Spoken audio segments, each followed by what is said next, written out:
this is the session I know a lot of you have been waiting for. We've been seeing the comments on LinkedIn, the comments on Twitter, on Facebook, and I know a lot of you want to hear from the marketing master himself, Seth Godin. So we'll bring him in. We're so excited to talk to Seth today. And if you don't know who Seth is, first of all, what's wrong with you? Where have you been?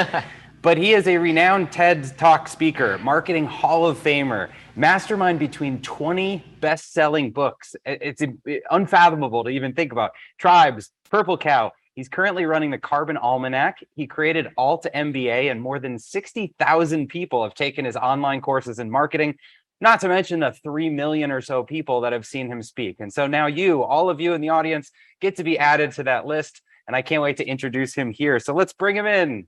Seth Godin, so nice to meet you. Great to meet you. If I'm in the right place at the right time, it's a good day. That's a good attitude. It's good to see you again, Seth. This is going to be fun. Thank you for having me. All right. Well, I'm going to go deep right away. We've got a lot to talk about, but Seth, with all these best-selling books that have changed the lives of so many people, and that have changed the course of people's careers and their ideas, what is a book that has changed your life? Wow. Okay. So I will begin with this. The book that will change your life the most is the book you write. And I think that just about anybody listening to this should write a book. That doesn't mean you should publish it. Doesn't mean you should spend all your time trying to get other people to read it. But I know that writing my blog every single day, which I don't do for financial reasons, makes me better because I have to notice things, I have to explain things, I have to put my name on something that I believe. But there are so many books from other authors that have had an impact on me. Pema Chodron's work, Zig Ziglar's work, Patti Smith's book, Just Kids, the range of books on social issues, Cast, which I picked as Book of the Year a couple of years ago. Tom Peters and his work. And I guess if I had to just pick one and put a name on it, I would say The War of Art by my friend Steve Pressfield is a great place to start.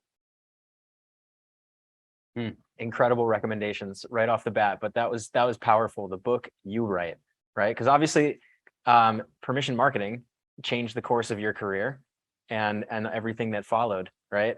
But you've done like 8,500 blog posts like every single day, right? Is that your record, or what? Do you have a live number?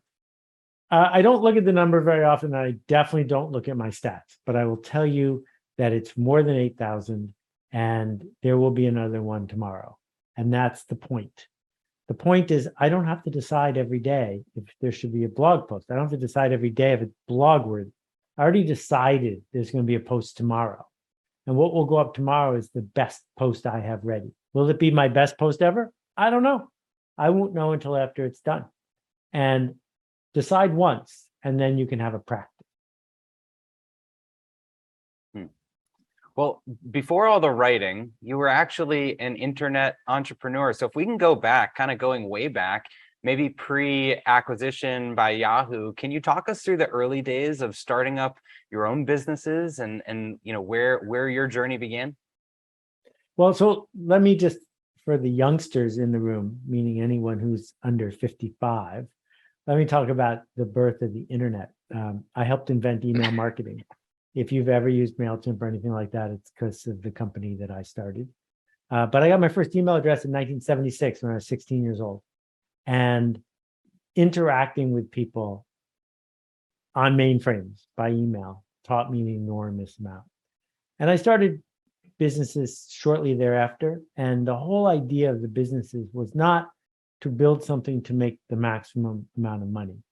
It was to be able to have the freedom to make a difference, the freedom to decide what to do tomorrow.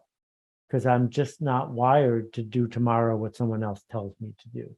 I'd like to please my customers, please my audience, but I want to make a map. I don't want to follow a map. Having a compass is great. And so at the dawn of the internet, AOL, Prodigy, those were our clients. And when the World Wide Web came along, Mark, who worked for me, brought me an early copy of Mosaic, which became Netscape. And I said, this is stupid. I said, this is like Prodigy, but with no business model. It's slow and it's clunky and we can't make any money on this. Get rid of it.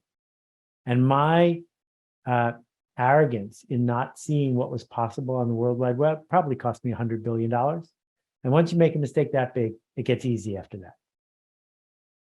that. That's incredible. Was it like in 76, getting your first email, that's not with a home computer. Like, where were you using a computer at that time, right? Like, you didn't have a desktop. There was no such thing. In 1976, there was this little room in my high school where they put the nerds. And in the corner of the nerd room, they had a mainframe that was hooked up to the school district. And so it only had a printer, it didn't have a screen. So you would type things and it would then on the screen. And I built a version of Star Wars that you could play, and it would just print. And that was normal. We didn't think it was slow. We thought that's the way computers work. Well, you talked about the like lesson in the failure of the oversight of seeing the power of the internet, the power of that browser, right? But how do you feel opportunities like even being in that room with a computer in the corner, like what opportunities disproportionately affected the outcomes of your life? Oh, so much privilege. I was born with people giving me the benefit of the doubt. I had amazing parents. We didn't have to worry about putting food on the table. There was an expectation that strangers were welcome in our house. I don't take that for granted, and I don't think I ever have. My dad was the volunteer head of the United Way. My mom volunteered at the Art Museum. That's just the way I was raised. But being born in 1960 in the United States, if you read Gladwell's book Outliers, he points out that it's not an accident that Bill Gates and Steve Jobs were the same age. It's not an accident that you're present when the world is changing. What's really fascinating is that in the last 5 years, the world is changing again. And there are a lot of people on this call who managed to make it through the pandemic, looking at the mess that media and division have made of our lives, thinking that they're surrounded by nothing but pessimism. And that's a lot what the world felt like when I was starting my early companies.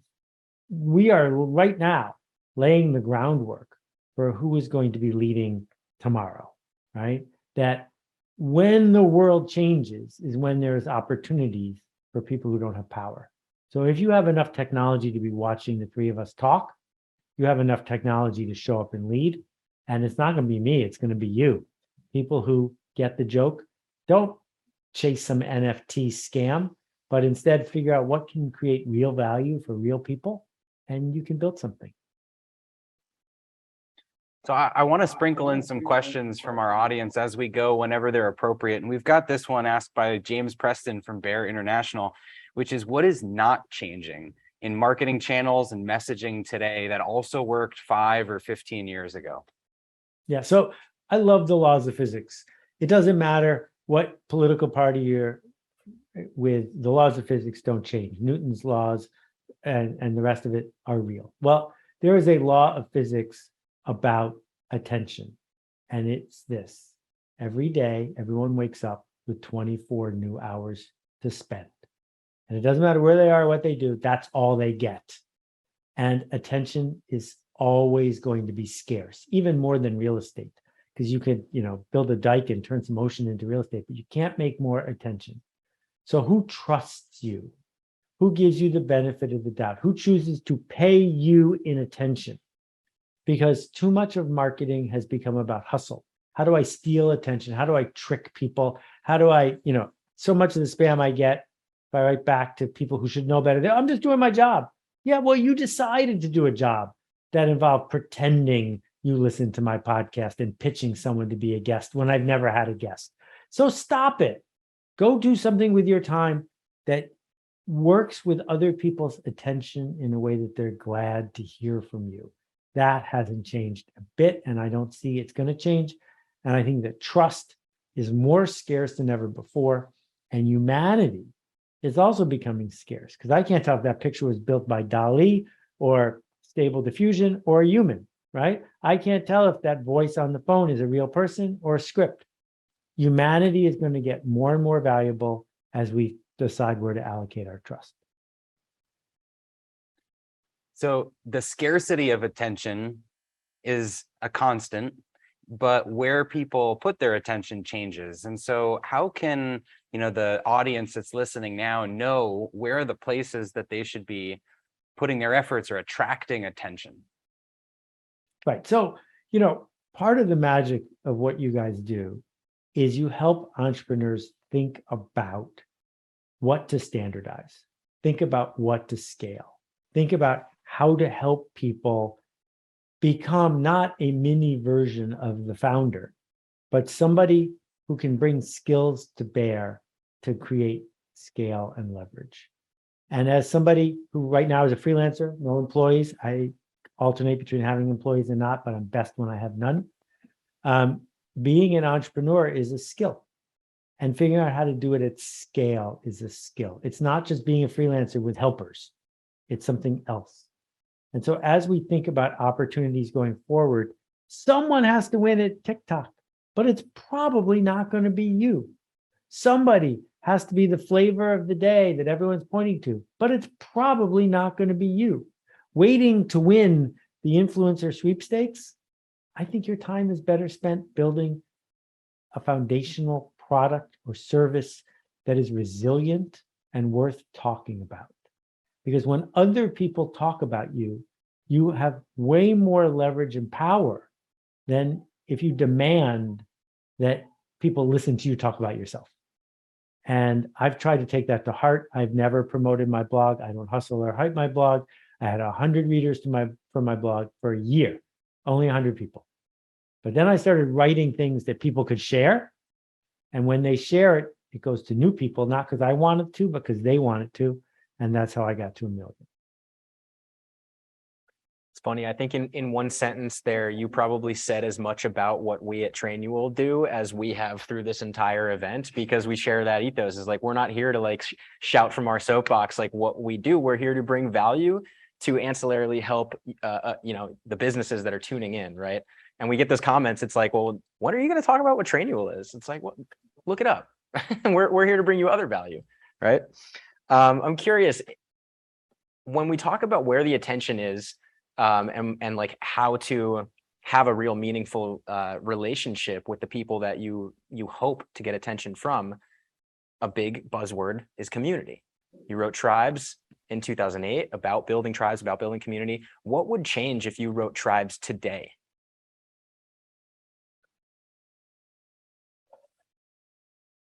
Is there anything that's different about how community is built today?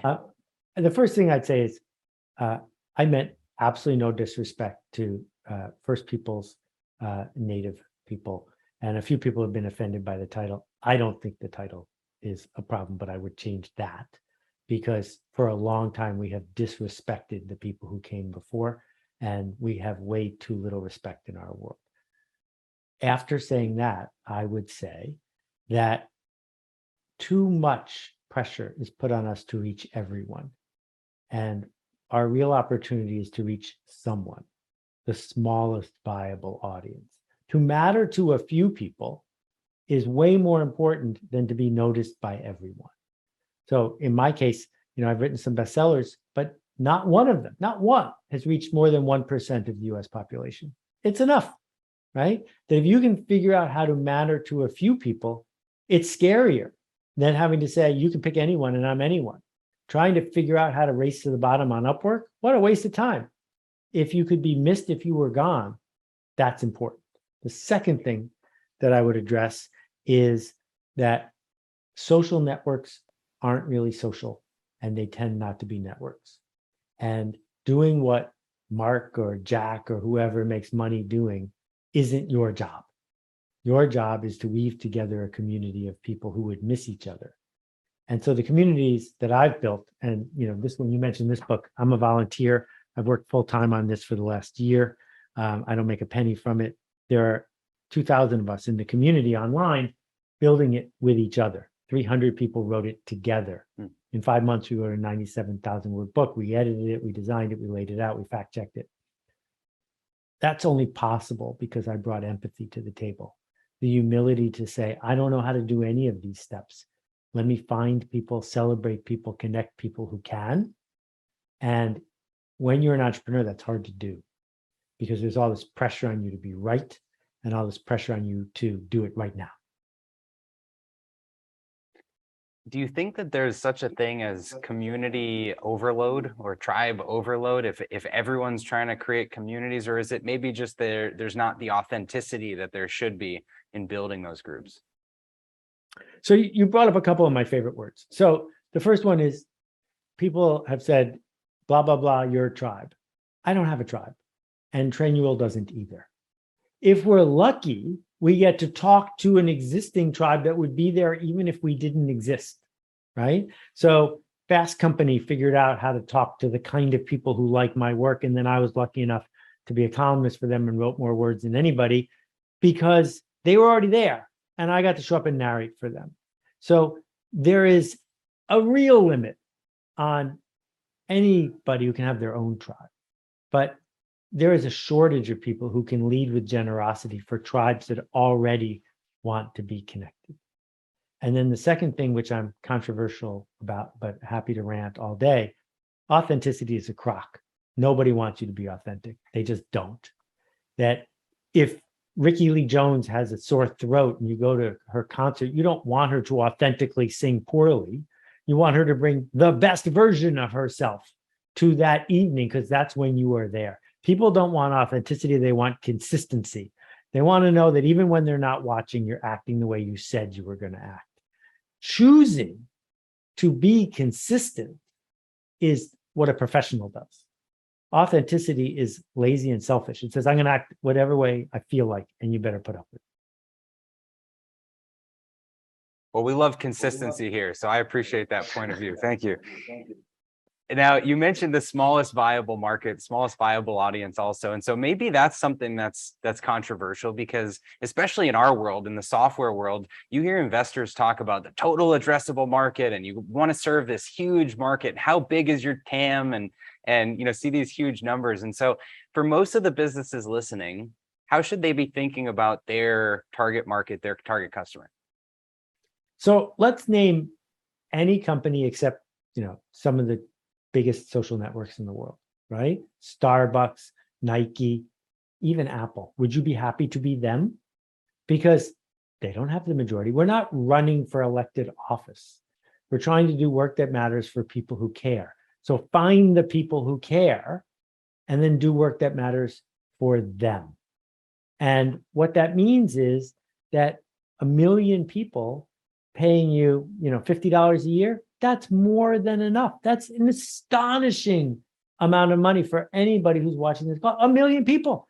There's 7 billion people in your total addressable market. The reason we resist it as entrepreneurs is we want to be able to treat customers as fungible and replaceable, because there's just more people over there. Let's run an ad on the Super Bowl, we'll be fine. But the internet has no mass market. There is no website, not one, except for Google and Facebook. Those are the only websites that reach more people every day than what a big TV show did in the 1980s. It's all micro, it's not macro. So figure out who you stand for and who you're trying to reach, and don't worry about everybody. Ignore them, shun the non-believers. The only product with the biggest, the 7 billion addressable market is oxygen, I think. Everything else should be very niche, right? That's true. How do you think about, though, the marketing mix to address your core customer, right? When you're trying to balance brand versus demand, when you're trying to balance awareness to acquisition and really build a healthy funnel, that's where a lot of people often get pulled into okay, well, brand and awareness, that means mass market. That means everybody has to know about me. Everybody has to talk about me so that a few people want to buy, right? How do you find parity between those two things when you're just trying to talk to the ones that might matter? Psychographics versus demographics. For the first 100 years of marketing, all we cared about was demographics, because that's all we could care about. What's your age? What's your zip code?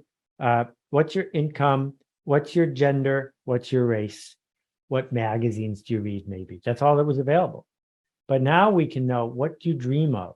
What do you seek? What are you clicking on? So we look for the psychographic because you've already decided who you are. You've already decided where you want to go.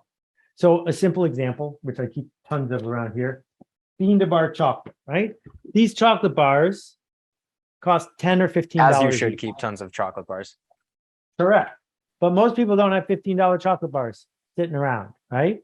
They're eating junky Halloween candy. I can't tell from the curb when I look at your house if you're the kind of person that wants amazing, thoughtful, moral, connected, delicious, remarkable $15 chocolate or crap that costs $1 at the supermarket. But when Sean Askinozzi, my friend, started one of the first bean to bar chocolate companies, he said, I bet there are people like me who would cross the street and go out of their way for the story and the experience of this. That's who it's for. And if you show up at Askinozzi and say, can I buy some Halloween candy? They say no. And that's the secret. Find out what the people you serve believe, only serve them, and ignore the rest. Figure out what people want, believe, dream of, what they're afraid of. That's how we serve them. Do you think there's a correlation between that really niche focus and high price? You know, I have a friend that has an audio company for, you know, ultra high fidelity kind of speakers, but they're priced so high. And similar to the chocolate, is the luxury of picking a small market also giving you the ability to charge more, or no correlation? So I'm an audiophile, so I need to know which speaker company you're talking about, but we'll leave that aside for another time. If you look at headphones like Beats, which were designed for the mass market, they sound terrible if you're an audiophile, and they're expensive. But the mass market bought them because of status and prestige. If you're the kind of person that wanted to walk around outdoors and show people that you, quote, have good taste, unquote, about the music you're listening to, Beats would broadcast that to everybody. Now, I can tell you brands of $3,000 headphones that sound way better for people who believe that that's what they want. But I can also point out that Grado headphones, which are made in Brooklyn, cost less than Beats, are for a very specific audience. And you could buy them if you want, and they sound better if that's your taste. So if you want to go after high price and high margin, you have to be specific. But you can also be specific and serve people without necessarily being the most expensive one in the market. They don't have to go together. Got it. Okay. We got to get back into the daily blogs that you write, the daily posts, because over 8,000 posts. I know a lot of people that suffer from like creativity block, writer's block, and you mentioned. Yeah, Seth, I talked to you about this on a call a couple of weeks ago, right? Is that like when I saw you at the HubSpot keynote years ago, maybe 7, one of the things that stood out to me was like, it's like a lot of people have writer's block, or they say they do, but there's really no such thing as talker's block. So just reframe how you're thinking about writing, and that it's like you're not writing to the computer, you're talking to an audience. Correct. To a person. Writer's block, right? Writer's block it's mythical, it's made up. There's no such thing. And there's something on Google that you can search which words were used every year in books since 1850. And you can see the year that writer's block started showing up. Before that, there was none. Mary Shelley's failed husband, Percy Shelley, the poet, invented the whole idea. And the reason that writer's block exists is because we're afraid of bad writing, not because we are unable to write. And when the stakes are high, when you say, oh my God, all these people are going to read this, then writer's block shows up. But the answer, which my friend Isaac Asimov taught me, we worked together when I was 23, is simply write. He sat at his time, he published 400 books in his lifetime. And I said, Isaac, how did you do that? And he said, it's simple. Every morning at 6:30, I sit at this typewriter. It was a little manual typewriter. And I type until noon, and then I'm done. And it doesn't matter if what I'm typing is good. I still have to type. And what happens is your subconscious says, well, if I got to type, I might as well type something good. And if you type for 3, 4, 5 hours a day, I promise you, as hard as you try to write only bad stuff, good stuff is going to come through. And so knowing that there's going to be a blog post tomorrow, all day long, I'm seeing things engaging with people. Oh, I'm going to steal that idea. And I write it up and I write 5 or 6 blog posts a day. And the best one is the next one. And so you know how to walk. You didn't know how to walk when you were born. You toddled. Toddlers walk poorly in service of walking well. But if they said, I'm just going to wait until I'm a really good walker before I try, nobody would ever walk. Can I get very practical for like how to apply this for people that are like, that we work with that are using Trainual, that we hear all the time when you're trying to document processes in a business, like people just don't know how to start or where to start or when to start. And that's like their biggest hurdle is like it's similar, right? It's not just writing a blog post, but it's writing down the processes in their business, which seems silly because it's like you do these things. You don't have to come up with something new. This is how you work. Just write it down. What is the blocker there and how can people actually start? I'm really glad we're talking about this. So I wrote a book called The Practice that is about being a toddler, right? One interview question that's often misused when you're hiring somebody for any sort of process job is, please tell me how to make a peanut butter and jelly sandwich. And inevitably, someone who hasn't heard that before will screw up because they make all these assumptions about how they understand to make a peanut butter and jelly sandwich that someone who has never made a peanut butter and jelly sandwich wouldn't know. Like, for example, you have to put the peanut butter on before you put on the jelly. Because if you put the jelly on first, the peanut butter is going to skid off the bread, right? So I began my career writing manuals for a software company. And what you learn from that, if you then answered the phone at customer service, is if you write the manual wrong, the phone rings a lot because you didn't say, put the floppy into the Commodore 64. You just said, type this thing, and they didn't do that step. So part of what needs to happen is you got to learn how to write a recipe. But the other part, which is super important, is you have to write it wrong. You have to write it wrong and write it wrong and write it wrong. You have to build a process where people give you feedback and you don't have to apologize and you don't feel bad because you are learning. This is why curbs exist on the street. If when you're learning to drive, you hit the curb, you didn't offend the curb. The curb is just there to let you know that you are near the sidewalk. Go back toward the street. So where is your curb? How are you practicing this process? Right? Like I've been really enjoying watching the chat fly by. But what people are commenting on mostly is I've practiced more than they have. And the way I've practiced is by doing this wrong, by speaking in public wrong, by saying things that didn't resonate with people until I figured out things that did resonate with people. And the magic of Trainual is you're saying to people, it needs to get done. Stop asking employees to read your mind.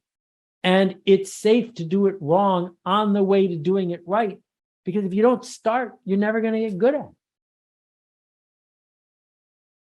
I love that. I always thought the curbs existed because the people that sell the rims put them there because my tires always get scratched up. So that they must be involved somehow. But people that are documenting process in their business, you're right. I think they're frozen. They're paralyzed maybe by wanting to be perfectionists. And so the message you're saying, just do it wrong, understand it's going to be wrong is important. And so should they be telling their teams, this is just our current best way, break it, ask questions, iterate on it? So I got 2 stories for you, both from big companies, one bigger than the other. The first was Sleepy's Mattresses, which at one point had 70 mattress stores in New York. And I'm in a Sleepy's mattress waiting for the person I'm with to buy a mattress, and the phone rings. And you can see the person behind the desk get all tense. And then he answers the phone and says, "Hello, Mr. Sleepy." And apparently Mr. Sleepy, who was 75 years old at the time, every day called every single one of the 70 Sleepy stores. That was his only job. And when you answered the phone, he said, "What's wrong?" And if you couldn't tell him one thing that was wrong, he fired you. But if you could tell him something about the store that wasn't working the way it needed to, he would get it fixed. That's all he did all day, is find out what wasn't working and then fix it. Paul Orfalia, who started Kinko's, who I did a project with a long time ago, Paul Orfalia had severe dyslexia. He was functionally illiterate. And he built Kinko's to a company he sold to FedEx for almost $1 billion by visiting Kinko's in person walking in and saying, what did you come up with that's interesting, that's working? And then he would go tell all the other Kinko stores what that person had figured out. So, I'm lucky enough to work with organizations that have lots of retail establishments. I'm not a consultant, but I happen to be married to somebody who has 4 stores. And you need to create a culture where you can say to the clerk, that's not how we do things around here. And they could say, but that's what I was told. And now you just discovered something that didn't work. But if you're all hung up with, I can't say anything or I'll hurt their feelings, or you're all hung up with, if the boss tells me I did something wrong, I'm in trouble, nothing's going to get better. And so it's like software debugging. No one writes a program that runs the first time. Debugging is what programming is really about. That's such an important reframe in the mindset, right? It's like standard operating procedures are just that. They're standard, doesn't mean they are best, but it's how it's currently done. Doesn't mean you can't make a difference and improve upon it. Yeah. Should call them broken operating procedures. Like, what's wrong around here? I'm going to start asking for bops. That's what I'm going to do. Yeah, I noticed in the background, or what could be better, and it's challenging to say what could be better because it implies something could be better. But the alternative is everything is perfect, and if everything is perfect, you're lying to yourself. We actually just did a survey that we were joking about this. We were asking people, what was wrong in your business? And there was one answer at the very bottom that like 2.8% of people picked that was nothing. And we just thought, okay, 2.8% of people are liars because that can't be true. All right, so I can see Linchpin behind you, kind of blurred out, but obviously a huge hit, an incredible book.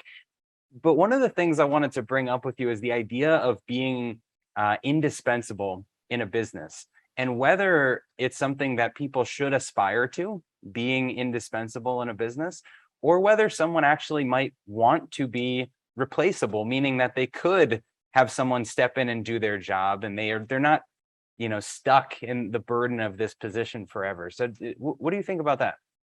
Yeah, this is a great question. There's a book, I don't agree with all of it, but part of it is really good, The E-Myth Revisited. And it talks about working on your business instead of in your business, which is the key part of what you guys do. But there's another part of it that says you should design every job so that the dumbest possible person could do it.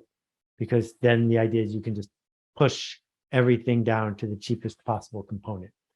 And I have a problem with that, particularly in an age of AI and offshoring where there's a race to the bottom. And the point of Linchpin is actually not that anyone is indispensable, because no one is. It's, would you be missed if you were gone? Do you bring something unique to the work, something human that isn't just what's in the manual? Because the fact is that the vast majority of your customers aren't doing things by the book every day.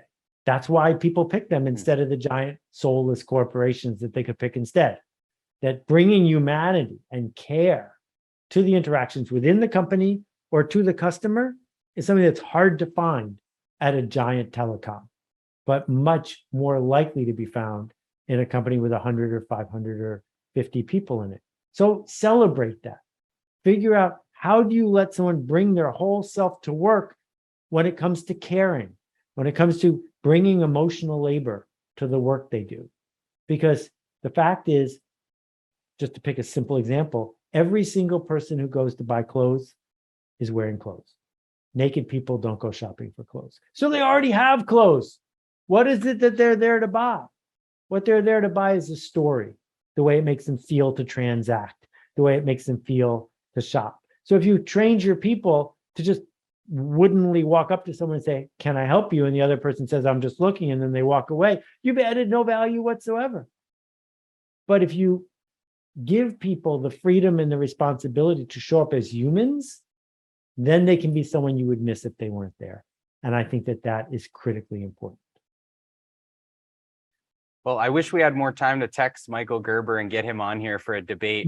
He wrote the intro to my book, so we've known him for a while. But I agree with you that we don't want things to be done by just anyone that walks off the street. And I think what makes you indispensable in a company is your ability to constantly be reaching for a new role. taking on new responsibilities and creating a new role for yourself. Because if you stay in the same role forever, you're not indispensable.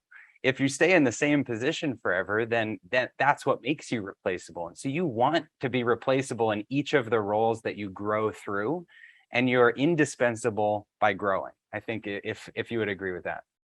Yeah, and there's lots of different kinds of growing. There are people who have had the same job title for a long time, but they've grown in terms of the responsibility, the trust, the impact, the leverage, the knowledge, all of those things, right? But if your mantra is you can pick anyone and we're anyone, and your employee's mantra is I'm just doing my job, then you've just signed up for mediocrity, because mediocrity and average are exactly the same thing. Seth, how would you help people overcome the fear of being replaced, right? Like that's often the aversion to document the way that I work, right? It's because, well, if you know how I do my thing, then you don't need me and you might just get somebody else. And so it's like, I want to retain my special secret sauce in my head. Like how do we coach any employee that being like actually documenting that and being replaceable is actually a good thing to help you step to the next step? So let's start by talking about fear, and then I would love to dive into that specific thing. The difference between people who run a 20-mile marathon and quit and people who finish the Boston Marathon is not that the finishers don't get tired, right? That the people who finish get just as tired as the people who quit at mile 20. The difference is that the people who finish figure out where to put the tired. That's the key. You can't go to a coach and say, teach me how to not get tired. If you really want to be an entrepreneur, if you really want to be a contributor to an organization, you're going to have to figure out where to put the fear. And feeling the fear, acknowledging the fear, naming it is the first step to dancing with it. And in your case, this question about, well, what if they know my secrets? Friends of mine run a company called Penguin Magic. And even if you're not a magician, it's worth checking out. It's fun. Penguin Magic is filled with magicians who show their trick being performed. And then for $20, will sell another magician how they do it. And some magicians go to the grave with their secrets hidden. But great magicians are constantly teaching other magicians how they did it. Because your secrets aren't why you're a great magician. The reason you're a great magician is you know what to do with the secrets, and you know how to invent new secrets. You know how to solve interesting problems. But once you've solved a problem, it's not interesting anymore. Teach other people how to solve it too. Because the more that we give away and teach the people around us how we do what we're doing, the more frontiers are opened in front of us to solve new interesting problems. And that's what makes you a linchpin. Yeah, it's like a scarcity mindset. If you think, oh, I give away what I do and there's nothing left, it's very scarcity. Whereas if you think I give away what I do and it inspires me to start doing other things, I can keep growing. It's in the more of an abundance way of thinking. Yeah. So, I grew up in Buffalo, New York. And when I got to college, Buffalo chicken wings were just starting to be on the radar. And I said to my roommates, well, I'm from Buffalo. So I picked up the phone and I called the Anchor Bar where Buffalo chicken wings were first created in their form. And the woman who runs it answered the phone. And I said, hi, I'm calling from Boston. I've been a customer for years. What's the recipe? And she told me, because the Anchor Bar wasn't successful because they figured out how to mix Turkey Frank's hot sauce with margarine. They were successful because they were the Anchor Bar. And the more people who made chicken wings, the better they did. They're giving away that secret recipe. It's exactly what you should do. I actually had no idea buffalo wings came from Buffalo, New York. Is that a real thing? That is a real thing. I assumed it had something to do with the buffalo animal, which I guess is dumb in retrospect. But, okay, thank you. That's a takeaway for me today. That's so funny. Okay, so let's jump to another question we've got here. Tamara Kemper from the Process Mavens. She said, I know the power of having strong systems in my business, and I want my business to be a place where people feel inspired to create magic and connect. I know they're not mutually exclusive, but how do you think about achieving both of these? So I guess kind of balancing creativity with systemization. So if you want to be a jazz musician, you need to know all the standards. You need to know the scales. You need to know how to listen, and you need to know how to play in tune. And only after you do all of those things do you get to be Miles Davis or Christian McBride or Cyril May. You need to have this foundation. And the mistake we make is we teach kids to memorize the music and to play it as written, and we forget to teach them to be musicians. And this is true for your business. That's one of the challenges of franchises. Franchises say you have to do every single thing exactly this way or you get in trouble, because we want every subway to be exactly the same. Well, yeah, but when that happens, you're only making $42,000 a year. At some point, you need to solve an interesting problem. And that's where the music comes. First, you need the tactics and the technique, and then you get to do the great work. So it's kind of balancing that art and science, I guess, right? You've got the foundation of how to do things, but then you need to be a musician. You need to have the freedom to create and be an artist. And I think it's the same in our businesses. There's a standardization, a way to do things, but we all have the creativity to innovate. You know, it's funny, tomorrow we're talking to Allie Webb. She was the founder of Dry Bar. And so we're going to talk about that franchise thing. And I think that's a great topic to ask her about. It's just, how do you let creativity have a place there? Yeah, you should say hi for me. She is a superstar. Okay. And Michael Landau used to work with me. Michael and I have talked about standardization at Dry Bar a lot. The magic of Dry Bar is not that there's only the manual that tells you how to do it right. The magic is a human being is going to look you in the eye and exert emotional labor to make a connection with you while they happen to be giving you a blowout. But you're not there for the blowout. You're there for the way the human being made you feel. And that's hard to standardize. You can't have a script for every scenario and every conversation with every person. So interesting. Exactly. So we got another question here from Lisa Marie Vasquez, which is, I guess, related to how you make people feel and a lot of the topics that we covered today. But how do you change the culture in an organization where there has been little accountability? So how do you change the culture anywhere? What is culture? Culture is people like us do things like this. If you tolerate a bully because he has good sales numbers, you have just made it very clear that it's okay to be a bully as long as you have great sales numbers.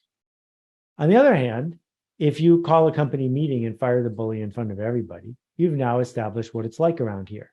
People like us do things like this. That when the CEO is just doing process and doesn't care about an individual consumer, don't be surprised if that's the way the customer service people act as well. So the thing about accountability is if all you're offering people is a chance to accept blame, I don't think it's likely that you're going to have a lot of people lining up to sign up for the accountability train. That it needs to be part of something, and it needs to be part of ownership and authority and agency. Those things are the things you get when you add accountability in. But if all you're doing is looking for who do I get to blame today, I think your culture might need some work. Seth, in the early days of building Yoyodyne and Squidoo, like what performance management failures did you have? So I will tell you two highlights while I'm trying to think of the best, most vivid failure, other than losing billions and billions of dollars by ignoring the internet.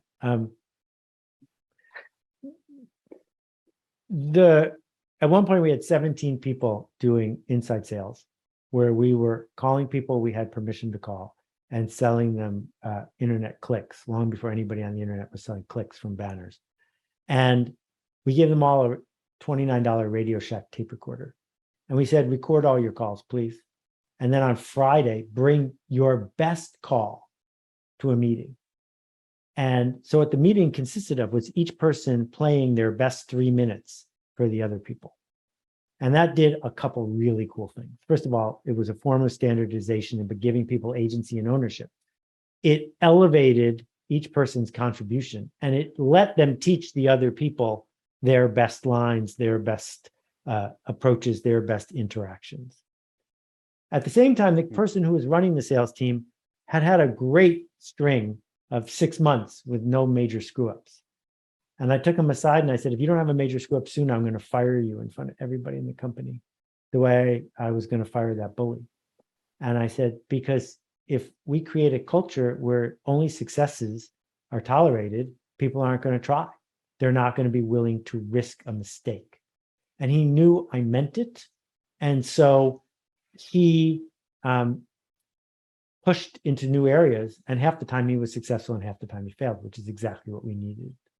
In terms of my biggest failure, I would say for sure my biggest failure were failures of omission, things I didn't do that I should have done. We had 70 employees and 52 of them reported directly to me. That I was so busy being a freelancer with assistants that I was solving every interesting problem I could find, and I wasn't developing enough people to build an institution. And that's one of the reasons that we sold the company to Yahoo, which I don't regret, but I was gonna melt. I couldn't continue to scale by being the center of all of these conversations, but I didn't trust myself enough yet to say I could build a system and a process that could scale without me doing it. Wow, 52 direct reports. I can't even imagine. Like it was so fun. When it worked, it was great. Because like all day long, all I did was someone would say this and someone would say that. I said, try this, try this, try this, try this, try this. Crazy. It reminds me of like one of those old time operators with like all the plugs and just like constantly answering phones. Yeah, that sounds nuts. Seth, you talked about having a whole sales team, right? Of what was that, 16, 19, something like that? 17 people. If you were 17, okay, I was close. If you were running a sales team now, what would you do differently? I think a lot of people are struggling with sales in the current climate, and it's seeming less and less and less like cold DMs on LinkedIn is the right playbook. Okay, so spam isn't marketing and cold DMs aren't sales. So let's be really clear what sales are worth doing. If you meet somebody who says they were on the sales team at Google in the early years, what they're saying is they had a job at Google, but the sales, that wasn't them. Google ads sold themselves, and to a large extent still do. I would imagine 95% of Google ads sell themselves. So selling is largely an artifact of good marketing, and marketing is making something people want to buy and talk about. So job number one before I would build a sales team is, how do I build a contagious, viral, useful service or product that spreads without me having to call people on the phone? The second thing, my book, Permission Marketing, is about anticipated, personal, and relevant messages delivered to the people who want to get them. And there's a couple books that I would strongly recommend. One is Spin Selling, which isn't about spin. And the other one is Let's Get Real or Let's Not Play. And Let's Get Real or Let's Not Play is fantastic. And it's about business to business selling, encouraging the client to say, look, I'm here to sell you something because it's going to make your life better. If you don't want me to sell you something, we should stop right now. But let's get real or let's not play. And if we're going to get real, here's what we need to begin with. If I have something that's going to help your career and your organization, you need to show me your org chart, your problems, what you guys are facing, and what your competitive options are. Because if we can't do it together, I don't want to do it with you. Call somebody else. Here's the phone number of my competition. Play games with them. When you're ready to not play games, I'm here to solve your problem. That's real selling. That's what professional salespeople do. Hustling people and hyping people, I think you should just skip that part of the day.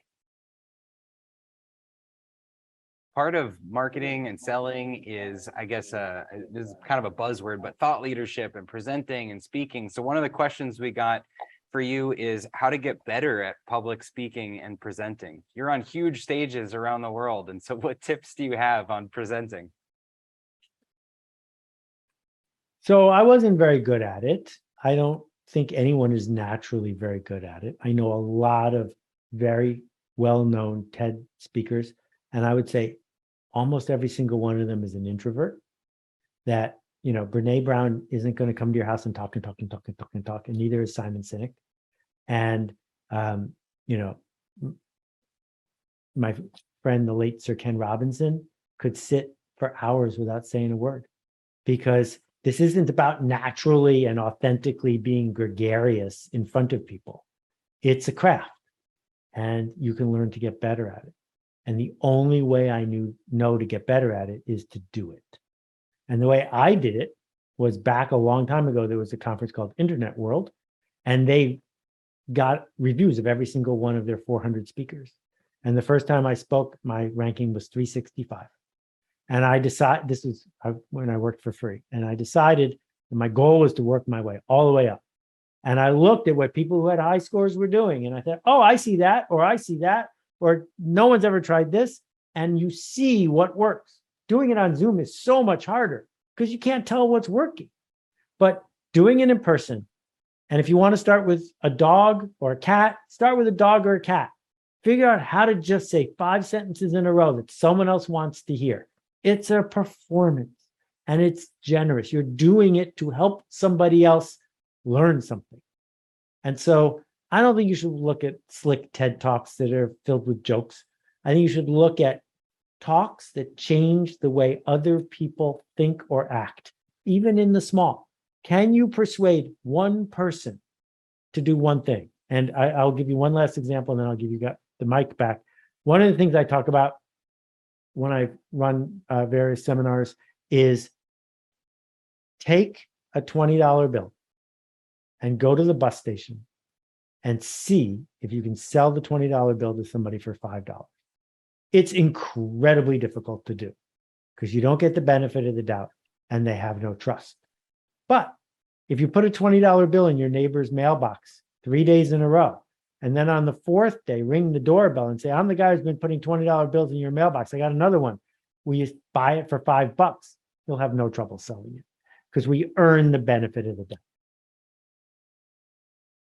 That's an incredible example. Have you ever done that as like a video? Just try to sell it. It's inside the marketing seminar workshop that I built, I think. That's so cool. I love that.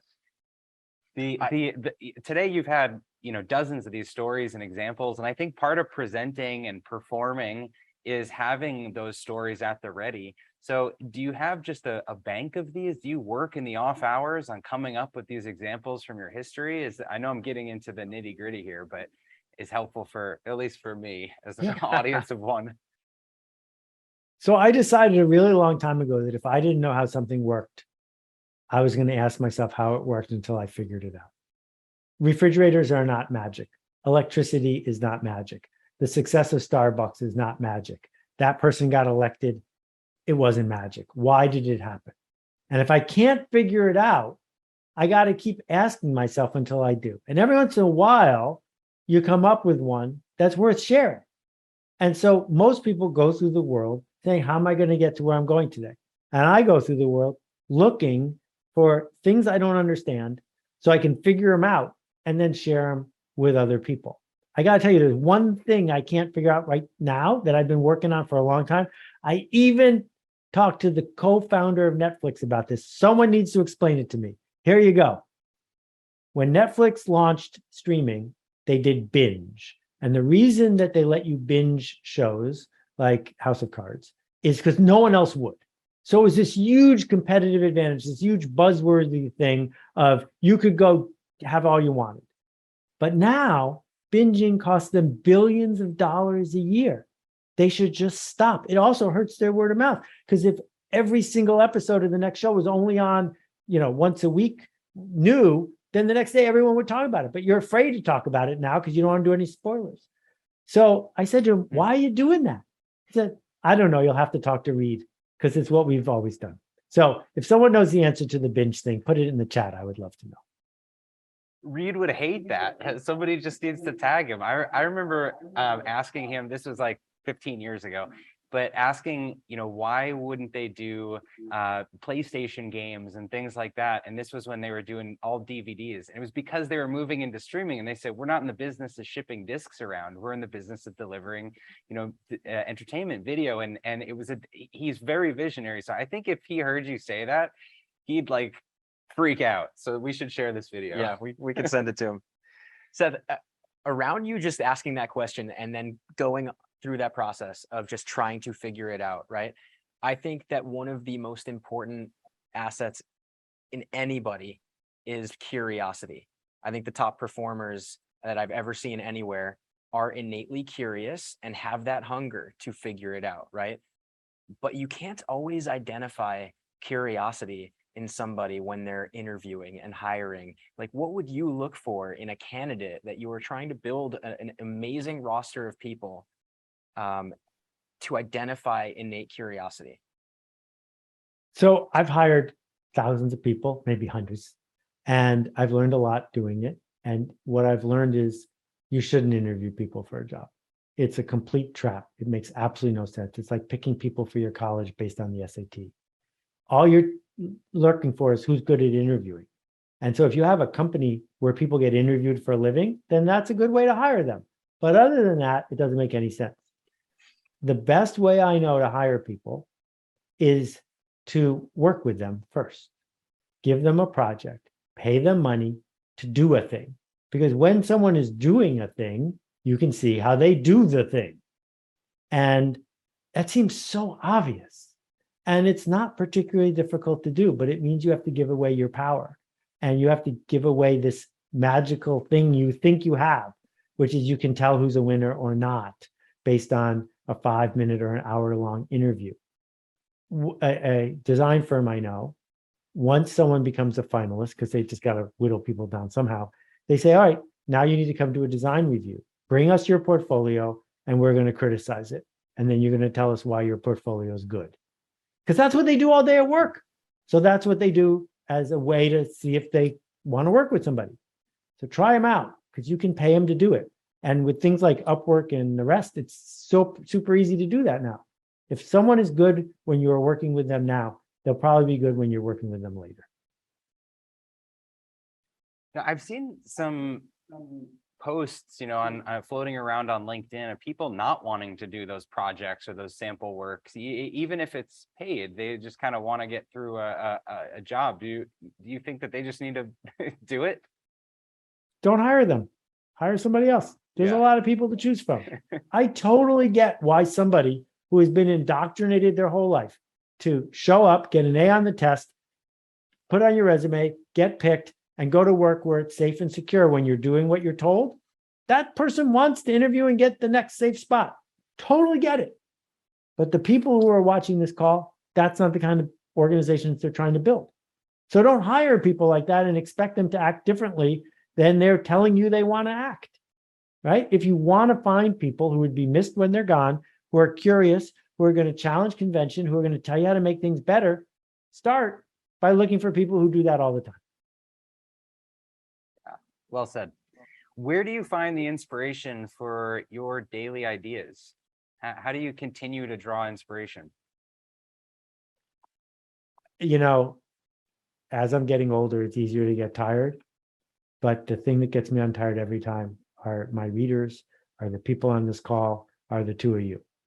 That to show up and have it resonate with people, I'm just totally hooked on that. What a privilege to be able to narrate this. And, when I was coming up, I needed more connection. I was a lonely entrepreneur. Being connected with other people who are on the journey is priceless. And the fact that I get to do that a little bit, and, with the Carbon Almanac to do it all day, it's just thrilling. Love it. Amazing. It's incredible. I love it. So for those who don't really know what the Carbon Almanac is, I know we're right at the top of the hour here. Like, what do you want to give the little spiel so people can get tuned into this and potentially join that community? The short version is 16 years ago, I wrote my first blog post about climate change. Didn't solve the problem. The problem has gotten significantly worse. But I found myself hesitant to talk about it because I had been indoctrinated into believing that my carbon footprint made me too much of a hypocrite, and because it was too complicated. And so I said, well, if I'm confused, I bet you other people are confused too. Well, I know how to make almanacs. I've made more almanacs than most people. And so what we built is charts and graphs and tables and prose and cartoons and cartoons and cartoons that are all footnoted. So you can, in the safety of your own home, look this up and get smart. And you can discover, did you know concrete's 8% of our problem? I didn't know concrete was any percent of our problem. I didn't know concrete was a problem. It's a problem. It's a really big problem. So you start to see the system. And for me, we have a systems problem. And the only chance for us to move forward is to find a systems solution. And systems solutions don't involve plastic recycling, which is a scam and a sham. It doesn't work. But systems solutions involve talking about it. And if you're afraid to talk about it, it's not going to change. So the Almanac exists, and we've got a free daily email and 40 podcasts and a free kids book and a teacher's guide, all built by volunteers. None of us touch a penny, so that we would talk about it. And if you go to the carbonalmanac.org, you can talk about it too. Seth, well, we are really passionate about solving systems problems. As you know, we've talked about systems and processes a lot here. So I think that's just incredible, and can't wait to dig in a little bit more.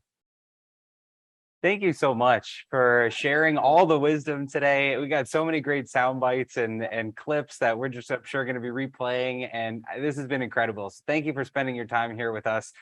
We really appreciate you. Well, thank you both. And thanks to everyone who tuned in. Go make a ruckus, everybody. We'll see you.